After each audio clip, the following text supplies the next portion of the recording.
Hello everyone and welcome back to our channel Samya's Math Circle, and today we are going to start a new chapter comparing quantities of class 8th NCERT Maths।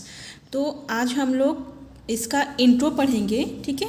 Exercise हम लोग next day करेंगे, because अगर आपने introduction अच्छे से पढ़ लिया तो आप लोग एक्सरसाइज बहुत ही ईजिली सॉल्व कर सकते हैं। तो इंट्रो बहुत ही इंपॉर्टेंट है ताकि हम लोग वहाँ टाइम वेस्ट ना करें।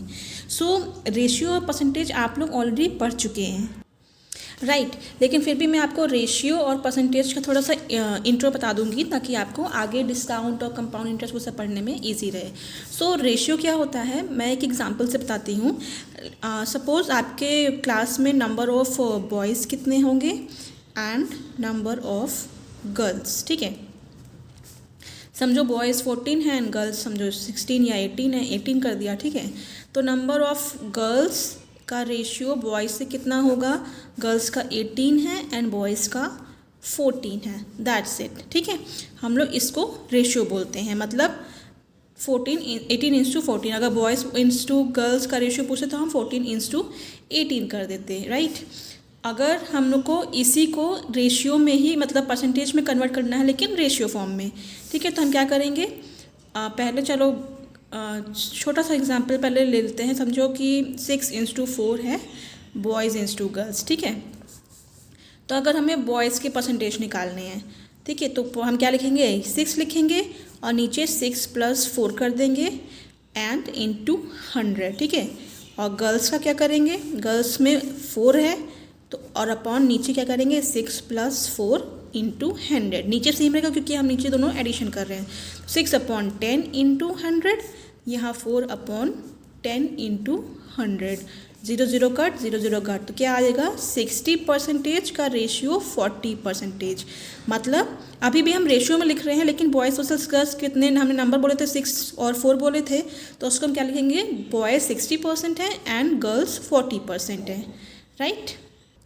Now let's come to percentage. Percentage का भी नॉर्मल हम देखते हैं। फॉर एग्जांपल जैसे दिस इज़ परसेंटेज।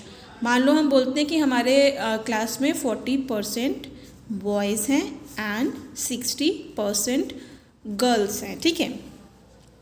अब तो यहाँ हम एग्जैक्ट नंबर नहीं बता रहे हैं कि 40 हैं और 60 हैं, टोटल कितने भी हो सकते हैं। हो सकता है टोटल 70 स्टूडेंट है, 70 में 40% बॉयज़ हैं और 60% गर्ल्स हैं।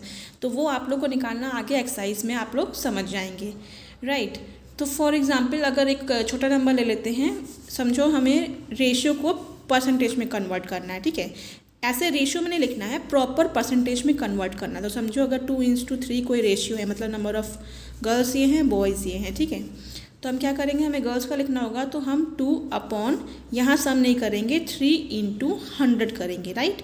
फिर 3 को कट करेंगे, डिवाइड करेंगे तो ये आएगा 33.3 समथिंग। 2 को इंटू करेंगे तो आएगा 66.6%, राइट। तो ये तरीका होता है सॉल्व करने का। ये अभी आपको कन्फ्यूजिंग लग रहा होगा बट हम जब सॉल्यूशंस करेंगे तो आप लोग को समझ में आ जाएगा। अब मोस्ट इम्पॉर्टेंट पढ़ते हैं। अगर लिखा हो व्हाट इज़ 30% ऑफ 60, तो हम इसका नंबर कैसे निकालेंगे। फॉर एग्जांपल अगर आपको ये समझ नहीं आ रहा तो मैं एक क्वेश्चन फॉर्म में बताती हूँ कि समझो आपके क्लास में total student, right, total student समझो ये 60 है, ठीक है, ये वाला 60 है। इसमें से बोला गया ये टोटल 60 स्टूडेंट हैं आपके क्लास में। इस 60 में 30%, 30 नंबर की बात नहीं हो रही, 30% स्टूडेंट क्या है, एब्सेंट है, मतलब नहीं आए। इसका मतलब ये नहीं कि 60 में 30 बच्चे नहीं आए, नहीं, टोटल नंबर ऑफ स्टूडेंट 60 है। अब हम 60 में बोल रहे हैं 30% स्टूडेंट नहीं आए, और परसेंटेज की बात हमेशा 100 में होती है। 30% आने का मतलब क्या बोला है, अगर 30 को 100 माइनस करोगे मतलब 70% स्टूडेंट प्रेजेंट हैं, ठीक है। तो हमें बताना है नंबर कि 60 में कितने नंबर ऑफ़ स्टूडेंट एब्सेंट थे। हमें परसेंटेज नहीं बताना है, हमें नंबर ऑफ़ एब्सेंट स्टूडेंट बताना है। तो हम कैसे करेंगे, 30% लिखा है, ठीक है। तो ये मैंने क्यों बताया, इसका आपको यूज़ नहीं है, ये मैंने इसलिए बताया कि जब बोले 30% एब्सेंट है, इसका मतलब 30 का उल्टा 70%। 100 बेस है आपका, 100 हमेशा बेस रहेगा चाहे कुछ भी परसेंट लिखो। 30% अगर एब्सेंट है तो 70% मतलब प्रेजेंट है। तो इसकी आपको बात नहीं करनी है, हमें इसकी बात करनी है। 30% लिखा है तो हम लिखेंगे 30, और परसेंट मतलब जब भी परसेंट आए तो इस परसेंट को हटाएंगे तो सीधे नीचे 100 लग जाएगा, ठीक है। इनटू टोटल क्या है 60। अब 0 इससे 0 गया, इससे ये गया, तो 6 3 ज़ा 18। तो ये 18 क्या आया, ये हुए नंबर ऑफ एब्सेंट स्टूडेंट।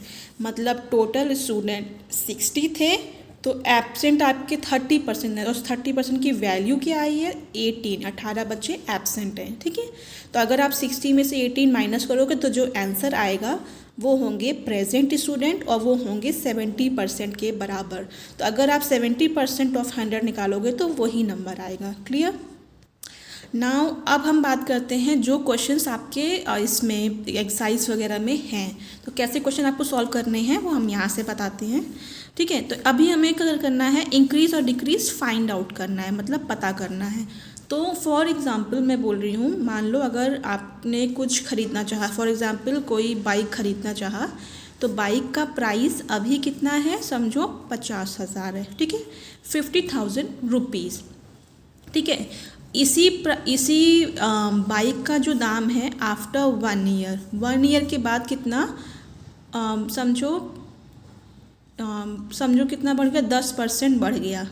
मैं परसेंट बात कर रही हूँ। ठीक है, 10% इंक्रीज़ हो गया। आप जानते हो हर साल महंगाई बढ़ती है, तो इस साल जिस बाइक की कीमत 50,000 थी वो 1 साल बाद 10% बढ़ गई। तो हमें बताना है कि बाइक की अभी 1 साल के बाद आफ्टर 1 ईयर प्राइस क्या होगा। ठीक है, तो वो कैसे पता करेंगे हम, सिंपल है, 10% है तो 10 लिखेंगे, मैंने कहा था जब परसेंट हटेगा तो नीचे 100 लग जाएगा, इनटू जो पहले से था, तो हम ये, क्योंकि हमें रेफरेंस तो इसी का लेना है।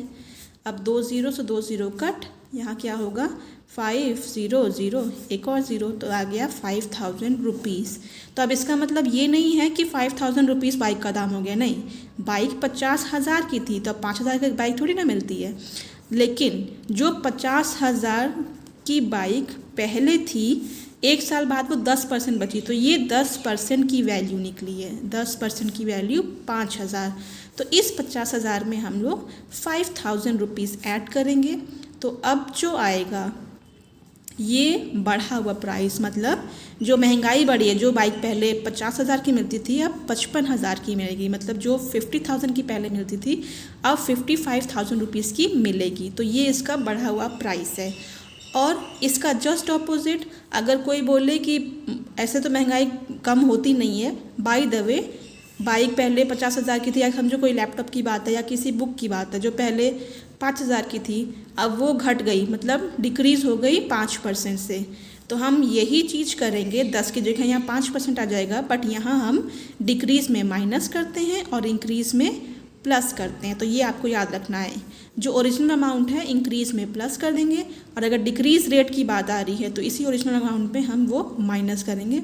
बाकी ये तरीका आपका सेम होगा। ठीक है, now comes to discount. Discount word आपने अपनी रियल लाइफ में सुना होगा, जो शॉपिंग वॉपिंग करते हो, चाहे तो मॉल से करते हो या किसी ऐप से करते हो, तो डिस्काउंट मेंशन होता है। ठीक है, तो फॉर एक एग्जांपल, हम एग्जांपल से समझते ताकि आपको इजी हो। मतलब जैसे समझो आपको कोई क्लोथ आपने लिया, ठीक है, उसका ओरिजिनल प्राइस समझो 900 रुपीज़ है। ठीक है, समझो आपने मॉल गए, मॉल में शॉपिंग करने गए। ठीक है, तो आपको उसमें कभी कभी लिखा होता है कि, चलो अभी बेसिक बताते हैं, ओरिजिनल प्राइस उस कपड़े का 900 है, बट आपको कितने में मिला, यू गेट इट एट, आपको समझो वो मिल गया 800 रुपीज़ में। तो ओरिजिनल 900 था, आपको मिल गया 100 में, तो कितने का फ़ायदा हुआ, 100 रुपीज़। तो ये 100 रुपीज़ आपको डिस्काउंट मिला है। डिस्काउंट का मतलब यही होता है। ठीक है, नेक्स्ट हम दूसरे तरीके से समझते हैं। फॉर एग्ज़ाम्पल आपने कोई ड्रेस पसंद की मॉल में, ठीक है, मॉल में एक ड्रेस पसंद की 900 रुपीज़ की, ओके, और वहाँ ड्रेस के जो कोट होता है उसमें मेंशन रहता है कि कितना, समझो 20% डिस्काउंट है वो इस पर। ठीक है, तो यही जो 900 रुपीज़ की ड्रेस है, डिस्काउंट मतलब माइनस, कम होगा, पैसा हमेशा डिस्काउंट में कम होता है, बढ़ता नहीं है, तो 20% सस्ती मिलेगी। तो ये 20% सस्ती कैसे निकालेंगे, ये 20 लिखो, मैंने कहा था परसेंटेज हटेगा तो नीचे 100 आ जाएगा, और यहाँ पे ओरिजिनल प्राइस, ओरिजिनल 900, 2 0 हटे, 2 0 हटे, कितना आया, 9 0 ज़ा 0, 9 2 ज़ा 18, तो तो आ गया 180 रुपीज़। अब ऐसा नहीं है कि आपको 180 रुपीज़ में 900 की ड्रेस मिल जाएगी, नहीं, 180 रुपीज़ आपका डिस्काउंट है। आपको खरीद इतना, ये कॉस्ट प्राइस नहीं है, आपको इतने मिल नहीं रहा है। आपको ड्रेस कितने मिलेगी, ये 180 रुपीज़ 20% की वैल्यू आई है। आप पैसे परसेंट पर तो देते नहीं हो, आप पैसे तो रुपीज़ में देते हो, इसलिए 20% को हमें कन्वर्ट करना पड़ा रुपीज़ में। अब इस 180 को हम 900 में माइनस करेंगे, तो यहाँ जितना आएगा आपको ये इसमें इतने में ड्रेस पड़ेगी। तो जो 900 की ड्रेस थी वो अब आपको 720 रुपीज़ में पड़ रही है। क्यों?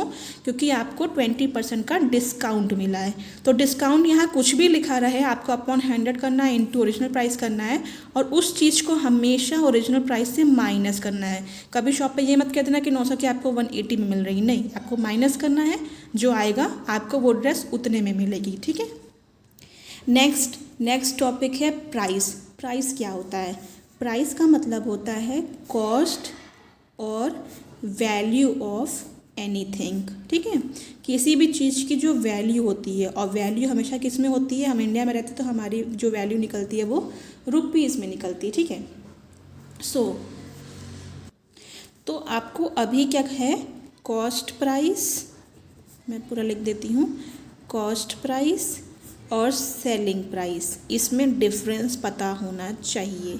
ठीक है। कॉस्ट प्राइस क्या होता है कि मान लो मैंने क्या किया है, मुझे एक बिज़नेस करना है। ठीक है, तो इसलिए मैंने क्या किया है, मैं मान लो मैं ये जो पेन है ना, इस पेन या इस कॉपी का मुझे बिज़नेस करना है। तो मान लो ये पेन है, ये पेन, ठीक है, मैं ये पेन कहीं से ख़रीदती हूँ। ठीक है, मान लो एक पेन मुझे पड़ती है 10 रुपीज़ की। ठीक है, ये मैं किसी से ख़रीद रही हूँ, तो मुझे इसकी कॉस्ट क्या पड़ी, ये कॉस्ट मेरे लिए 10 रुपीज़ की है। अब अगर मुझे बिज़नेस करना तो मुझे ये पेन बेचनी होगी। ठीक है, तो मैं बेच रही हूँ उसको 12 रुपीज़ में। ठीक है, मैंने एक दुकान खोल ली, उस दुकान में मैंने 10 रुपये की पेन कहीं से मैं ख़रीद के लाई। ठीक है, थोक में लाई, ख़रीद के बल्क में, और अब मुझे ये पेन बेचनी है, तो ये इस पेन का दाम मैंने क्या रखा, 12 प्राइस। तो मेरे लिए इस पेन की कॉस्ट प्राइस क्या है, 10 रुपीज़ है, लेकिन मैंने इसकी सेलिंग, इसको बेचने की प्राइस क्या रखी, 12 रुपीज़। तो ये डिफरेंस होता है कॉस्ट प्राइस का।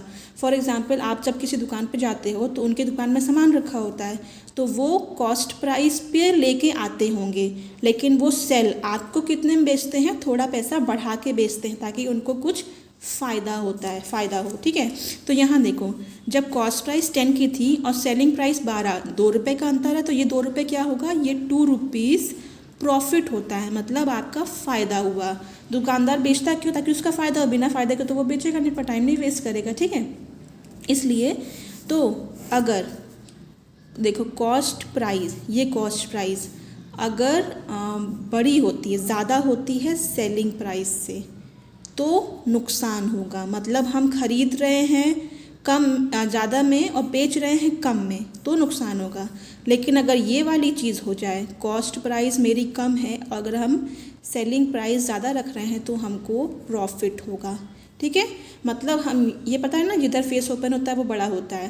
तो अगर कॉस्ट, मान लो उल्टा हो गया, कॉस्ट प्राइस मैंने पेन खरीदी 12 रुपये में और मैं बेच 10 रुपये में रही हूँ, तो मुझे नुकसान ही तो हो रहा है। लेकिन अगर मैं 10 रुपये में पेन खरीद रही हूँ, 12 में बेच रही हूँ, तो मुझे प्रॉफिट हो रहा है। तो प्रॉफिट का फॉर्मूला क्या होता है, प्रॉफिट में हमेशा कॉस्ट प्राइस कम ज़्यादा होगी। ठीक है, सॉरी, कम होगी। ठीक है, प्रॉफिट में कॉस्ट प्राइस कम होगी और लॉस में कॉस्ट प्राइस ज़्यादा होगी। अब हम बात करते हैं दो फॉर्मूले की। ठीक है, तो अगर आपको प्रॉफिट परसेंटेज निकालना है, तो हम क्या करेंगे, प्रॉफिट लिखेंगे। प्रॉफिट क्या होता है, इन दोनों को माइनस करेंगे, selling price minus cost price करेंगे तो 2 रुपये मिल जाएंगे। ठीक है, तो प्रॉफिट लिखेंगे और नीचे हमेशा हम कॉस्ट प्राइस, हमारी रेफरेंस कॉस्ट प्राइस होती है, सेलिंग नहीं, जिससे फ़ायदा नुकसान हो रहा है वो नहीं, असली पैसा, असली जो दाम था उसकी बात करेंगे। असली दाम कॉस्ट प्राइस होता है इंटू 100। तो ये प्रॉफिट परसेंटेज का फॉर्मूला होता है। अगर लॉस परसेंटेज की बात करेंगे, तो जो लॉस, मतलब इन दोनों को सेलिंग प्राइस और कॉस्ट प्राइस माइनस करके जो लॉस मिलेगा, उसका बेस भी कॉस्ट प्राइस ही होता है। बहुत लोग कंफ्यूज होते हैं, यहाँ सेलिंग लिख देते हैं, नहीं, दोनों में आपको कॉस्ट प्राइस ही लिखना है। तो ये फॉर्मूला आपको याद होना चाहिए। नेक्स्ट आता है सिंपल इंटरेस्ट। ठीक है, सिंपल एंड कंपाउंड पढ़ना है, पर कंपाउंड के पहले आपको सिंपल पता होना चाहिए, तभी आप कंपाउंड इंटरेस्ट के क्वेश्चंस कर पाएंगे। कंपाउंड इंटरेस्ट के लिए एक समझो लॉजिक लगाते हैं। फॉर एग्जांपल, आपने किसी बैंक से क्या किया, लोन लेते हैं। ठीक है, समझो 1 लाख का लोन लिया। 1 लाख में कितने 5 जीरो होती हैं। ठीक है, तो 1 लाख का लोन लिया रुपीज़, कितने साल के लिए? ऑब्वियसली एक टर्म होता है 1 ईयर के लिए, और ये पैसा आपको वापस भी तो करना है। लेकिन बैंक से हम जितना पैसा लेते हैं सिर्फ उतना ही वापस नहीं करते, उसमें कुछ और भी जुड़ जाता है, ऐड हो जाता है। ठीक है, तो वो जो ऐड होता है वो एक रेट पे होता है, वो रेट हर बैंक की अलग होती है। समझो 5% रेट ऑफ इंटरेस्ट पे। ठीक है, 5%, अभी मैं ये नहीं लिख रही हूँ, 5% पे आपको वापस देना है। 5% मतलब इंटरेस्ट लग गया। ओके, तो 5% के हिसाब से इस रुपए में कितना इंटरेस्ट लगेगा? तो 5% हटेगा तो नीचे 100 आएगा, इंटू 1 लाख लिख देंगे।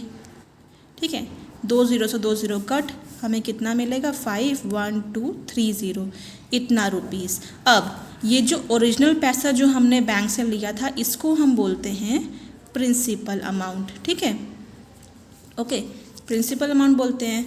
और ये जो 1 ईयर है, जितने साल के लिए लेते हैं, ये टाइम होता है। और जो ये 5% है, this is called rate of interest. ठीक है, अब जो बैंक को हम पैसे वापस करेंगे वो सिर्फ 1,000 नहीं करें, 1 लाख नहीं करेंगे, इस 1 लाख में हमें कुछ ऐड भी करना है। ठीक है, तो हम क्या करेंगे, ये जो हम कितना है 1 लाख है, 1 2 3 4 5 प्लस 5,000 हमें बैंक को एक्स्ट्रा देने होंगे रुपीज़। ठीक है, तो ये कितना हो जाएगा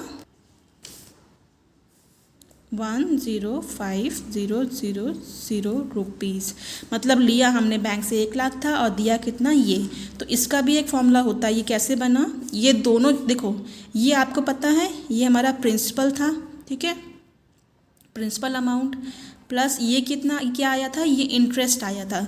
5% रेट ऑफ इंटरेस्ट है, इसके हिसाब से जो पैसे यहाँ निकले हैं, ये जो हमने निकाला है, ये सिंपल इंटरेस्ट है। तो ये हमारा सिंपल इंटरेस्ट हो जाएगा।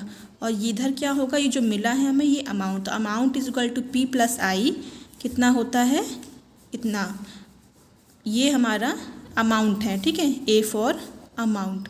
तो आपको सारे टर्म्स की डेफिनेशन और सब पता चल गया, किसको क्या बोलते हैं। प्रिंसिपल ये है जो बेसिक रुपए होते हैं, परसेंटेज लग जाए तो वो रेट ऑफ इंटरेस्ट है, साल जो होते हैं वो टाइम होता है, और जब प्रिंसिपल प्लस इंटरेस्ट को हम लगा दें तो वो अमाउंट कहलाता है। और सिंपल इंटरेस्ट क्या होगा, rate of interest into original कर देंगे। ठीक है, अब हम जब सिंपल इंटरेस्ट पढ़ चुके हैं तो लास्ट टॉपिक पे आते हैं कंपाउंड इंटरेस्ट। ओके, तो हम कंपाउंड इंटरेस्ट की बात करते हैं। यहाँ हम थोड़ा छोटा अमाउंट लेते हैं। ठीक है, समझो हमने प्रिंसिपल अमाउंट लिया बैंक से 1,000 रुपये। ओके, और किस रेट ऑफ इंटरेस्ट पे, चलो रेट ऑफ इंटरेस्ट जो है वो यहाँ पे 10% कर लेते हैं। ठीक है, तो हम 2 तरीके से बात करते हैं। एक इंसान ने क्या किया है, सिंपल इंटरेस्ट के तौर पर पैसे लिया है, मतलब सिंपल इंटरेस्ट, और दूसरा कंपाउंड इंटरेस्ट के हिसाब से ले रहा है। तो अब आपको डिफरेंस देखना है। ठीक है, ईयर के हिसाब से कर रहे हैं, चलो 3 साल की बात करते हैं, 3 ईयर्स फॉर 3 ईयर, टाइम यहाँ पे 3 ईयर है। तो 1 ईयर कितना होगा, 2 ईयर में उसे कितने देने होंगे, और 3 साल में उसे कितने देने होंगे। ठीक है, तो एक चीज़ आपको पता है, 1000 का है 10/100 इंटू ये 1000 निकालेंगे तो 2 जीरो कट, यहाँ 100 रुपीज़ आया। मतलब पहले साल सिंपल इंटरेस्ट वाले को 100 रुपीज़ लगेंगे, दूसरे साल भी इसको 100 रुपीज़ ही लगेंगे, तीसरे साल भी इसको 100 रुपीज़ ही लगेंगे। मतलब मिला के इसको 300 रुपीज़ एक्स्ट्रा देना होगा, प्लस प्रिंसिपल तो जो था वो था ही। ठीक है, तो सिंपल इंटरेस्ट ऐसे वर्क करता है। बट अगर हम कंपाउंड इंटरेस्ट की बात करें, तो अगर हम पहले फर्स्ट ईयर की बात करते हैं तो यहाँ पे देखो, मतलब इसमें तो पता है ना, 1000 में 100 जोड़ा तो 1100 हुए, फिर 1200, फिर 3, ऐसे हो जाएगा बढ़ बढ़ के। ठीक है, तो 1 ईयर का क्या होगा, इसमें भी 10 सेम चीज़ होगा, 100 इंटू 1000, 2020 कितना 100 रुपीज़ आया।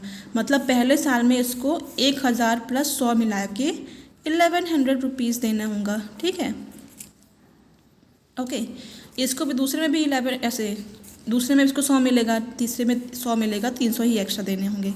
ओके, यहाँ पे हो गया ओरिजिनल और 100 मिला के 1100 देने होंगे। अब दूसरे ईयर की हम बात करेंगे तो हमारा जो बेसिक होगा मतलब प्रिंसिपल, हमारा प्रिंसिपल अमाउंट 1000 रुपीज़ नहीं होगा, कंपाउंड इंटरेस्ट पे ब्याज लगता है, ठीक है। तो हमारा अब इसमें भी हम 1000, सेकेंड ईयर भी हम यही वाला करते हैं 10/100 इंटू 1000, इसीलिए हमारा 100 रुपीज़ आया। पर सेकेंड ईयर के लिए हम क्या करेंगे, 10% तो है अपॉन 100 भी है, बट पहले हम 1000 प्रिंसिपल अमाउंट 1000 रख रहे थे, अब हम पहले साल का जो इंटरेस्ट है ना वो मेरा बन गया प्रिंसिपल, ठीक है। पहले साल का जो अमाउंट है वो मेरा बन गया प्रिंसिपल, तो हमें 1100 में डील करना होगा, 2020, ठीक है। तो 1110, तो क्या हो गया यहाँ 110 रुपीज़ आ गए। तो दूसरे साल में इसको कितने देना पड़े, 1210 रुपीज़। थर्ड ईयर की बात करें तो 10% अपॉन 100 मतलब 10% का परसेंट हटाया इंटू, अब दूसरे साल का जो ये हमारा अमाउंट है ना वो हमारा प्रिंसिपल बन गया, तो 1210, तो 1020 तो 121, तो अब ओरिजिनल में 121 रुपीज़ ऐड कर देंगे तो आएगा। तो इस तरीके से कंपाउंड इंटरेस्ट में ब्याज लगता है, हमारा प्रिंसिपल अमाउंट चेंज हो जाता है, हमारा जो अमाउंट है वो प्रिंसिपल बन जाता है, जो इंटरेस्ट है वो प्रिंसिपल बन जाता है। लेकिन एसआई में सिंपल है। तो देखो 3 साल का तो हम ऐसे कर लिए, मान लो यहाँ लिख जाए 15 ईयर या 7 ईयर, तो क्या आप ऐसे करते जाओगे, नहीं, उसके लिए एक फॉर्मूला है, ठीक है। फॉर्मूला क्या होता है, कंपाउंड इंटरेस्ट का प्रिंसिपल 1 + R/100⁴n, ये फॉर्मूला भी आपको याद रखना है, ठीक है। तो यहाँ पे क्या है, P for principal, I for compound interest, R for rate of interest जो परसेंटेज की बात है, N यहाँ पे टाइम है जो ईयर में होता है, और हाफ ईयरली क्वार्टरली वो जब हम क्वेश्चंस आएंगे तो पढ़ेंगे। यहाँ राउंड फिगर में आएगा 1 साल, 2 साल, 3 साल, 10 साल, 15 साल ऐसे आएगा।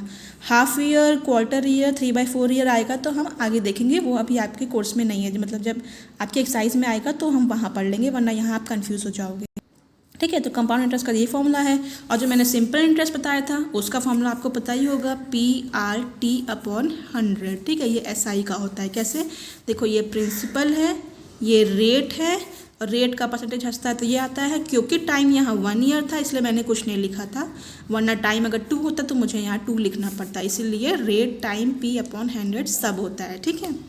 सो आई होप आपको बेसिक समझ में आया, अगर समझ में आया तो please like subscribe my channel, press the bell icon, ताकि डेली आपको वीडियोस मिल जाए।